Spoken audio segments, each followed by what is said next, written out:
안녕하세요. 꿈 있는 미래 취약 고학년 지침서 강의를 맡은 방석일 전도사입니다. 드림웨이브 버전 2 하나님 나라의 시작 5단원 5과 지침서 강의를 시작하도록 하겠습니다. 5단원 5과의 제목은 부르심에 겸손하게 순종해요입니다. 읽을 말씀은 출애굽기 3장 1절에서 12절 말씀이며 원포인트는 하나님의 부르심에 겸손하게 순종해야 한다입니다. 학생들과 함께 읽을 말씀을 읽은 후에 웰컴 활동에 들어가시기 전 오늘 공과 공부 시간을 통해 하나님의 부르심에 순종했던 모세에 대해서 생각해 볼 것을 언급해 주시기 바랍니다. 이번 과에서는 출애굽을 위해 모세를 하나님이 부르시는 장면이 나옵니다. 모세는 한때 애굽의 왕자로 자랐지만 이스라엘 백성이 핍박당하는 모습을 보고 화를 참지 못해 애굽 사람을 죽이고 맙니다. 이 소식을 들은 바로의 분노로 모세는 한순간에 도망자 신분이 됩니다. 그렇게 이드로의 양떼를 치는 처지가 된 모세는 40년의 세월을 양을 치며 보내게 됩니다. 그러던 어느 날 양을 치던 모세는 호렙산에서 신기한 모습을 보았습니다. 어떤 모습이었죠? 불이 붙었지만 타지 않는 떨기나무를 본 것입니다. 이 떨기나무를 통하여 모세는 하나님을 만나게 됩니다. 모세는 하나님의 부르심에 내가 여기 있나이다 라고 대답합니다. 하나님께서는 내가 선 곳은 거룩한 땅이니 내 발에서 신을 벗으라고 말씀하십니다. 그러자 모세는 하나님 배옥기를 두려워하여 얼굴을 가립니다. 하나님께서는 애굽에 있는 나의 백성의 고통을 보고 그들의 근심을 알고 있다고 말씀하시며 당신의 백성들을 애굽에서 인도하여 내실 것을 말씀하십니다. 모세는 자신이 누구이기에 바로에게 가고 이스라엘 자손을 애굽에서 인도하여 낼 수 있겠냐고 하나님께 묻습니다. 하나님께서는 두려워하며 거절하는 모세와 반드시 함께 하실 것을 약속해 주십니다. 이 떨기나무 사건을 기억하면서 외울 말씀을 학생들이 암송할 수 있도록 도와주시기 바랍니다. 이어서 학습 목표입니다. 첫째, 하나님이 모세를 부르신 이야기를 자신의 말로 설명할 수 있다.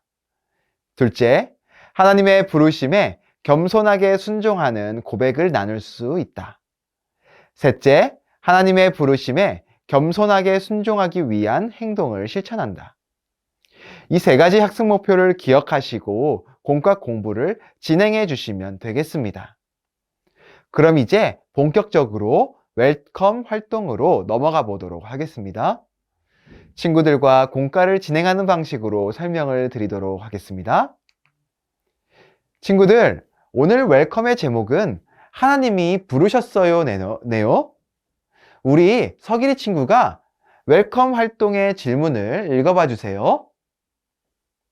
네, 아주 잘 읽었네요. 고마워요.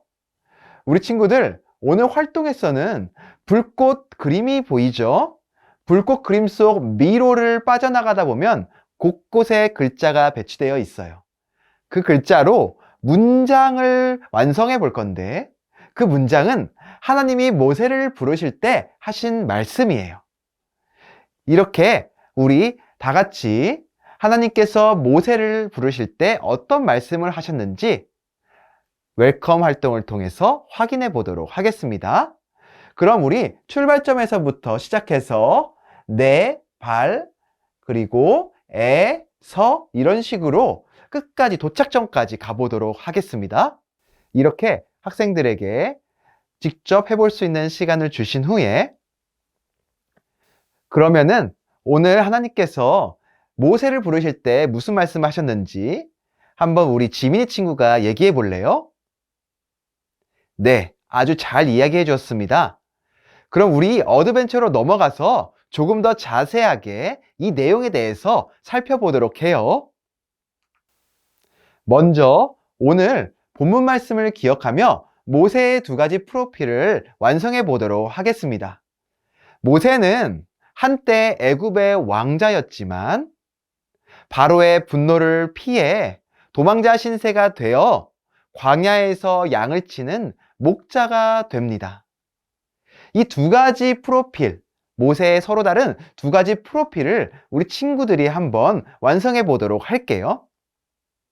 친구들이 완성할 수 있는 시간을 주신 후에 네, 모두 잘 완성하였습니다.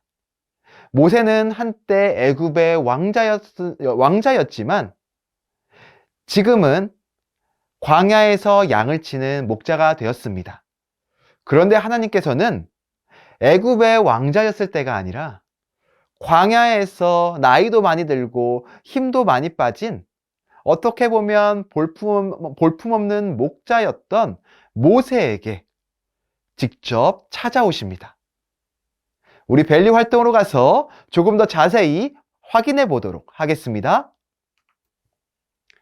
우리 밸류 활동의 제목을 슬기 친구가 한번 읽어봐 줄래요? 네, 잘 읽어주었어요. 오늘 밸류 활동에서는 하나님의 부르심에 겸손하게 순종하는 말을 찾아서 동그라미 표시를 해보는 거예요. 그리고 나는 하나님께 어떤 순종의 고백을 할지 빈 말풍선이 보이죠? 이곳에도 적어보도록 하겠습니다. 우리 친구들이 동그라미 표시와 빈 말풍선에 순종의 말을 적을 수 있는 시간을 주신 후에 하나님께서는 왜 애굽의 왕자가 아닌 광야에서 볼품없고 나이 많은 목자인 모세에게 찾아오셔서 이스라엘 백성을 애굽에서 인도하여 내라고 말씀하셨을까요? 애굽의 왕자로서 떵떵거리고 힘이 있을 때가 아닌 광야의 양을 치는 목자로서 하나님께서 부르셨을 때 자신의 힘, 자신의 능력으로 애굽에서 이스라엘 백성을 이끌어내는 것이 아닌 자신의 연약한 가운데서도 자기를 불러주신 하나님을 의지함으로 겸손하게 순종할 수 있는 모세가 되었을 때 하나님께서는 모세를 찾아오셔서 이스라엘 백성을 인도하여 낼 것을 말씀하셨습니다. 이것처럼 하나님께서는 우리가 강력하고 우리의 능력이 출중한 것보다 철저히 하나님을 의지함으로 겸손하게 하나님께 순종하길 원하십니다. 우리 이러한 내용을 기억하면서 각자 적은 것들을 나눠보고 인커리지 활동으로 넘어가 보도록 하겠습니다. 오늘 인커리지에서는 5월 한 달간 배운 말씀을 떠올리면서 적어보고 그 가운데 주신 하나님의 말씀, 기억나는 말씀을 적고 실천해보는 시간이에요. 예를 들어 지혜로운 자는 하나님을 의지하는 자라고 배웠던 것 기억하나요? 그렇다면 하나님을 의지하는 지혜로운 사람으로 살아볼 것을 적어보고 실천해 보도록 하세요. 예배 시간에 들은 말씀을 기억하며 집에 가서 예배일기도 한번 작성해 보도록 하세요. 이렇게 5단원 5가 공과를 진행해 주시면 되겠습니다. 하나님의 부르심에 겸손하게 순종함으로 하나님의 능력을 경험하는 우리 선생님들과 학생들 되기를 간절히 소망합니다. 이상으로 5단원 5가 지침서 강의를 마치도록 하겠습니다. 감사합니다.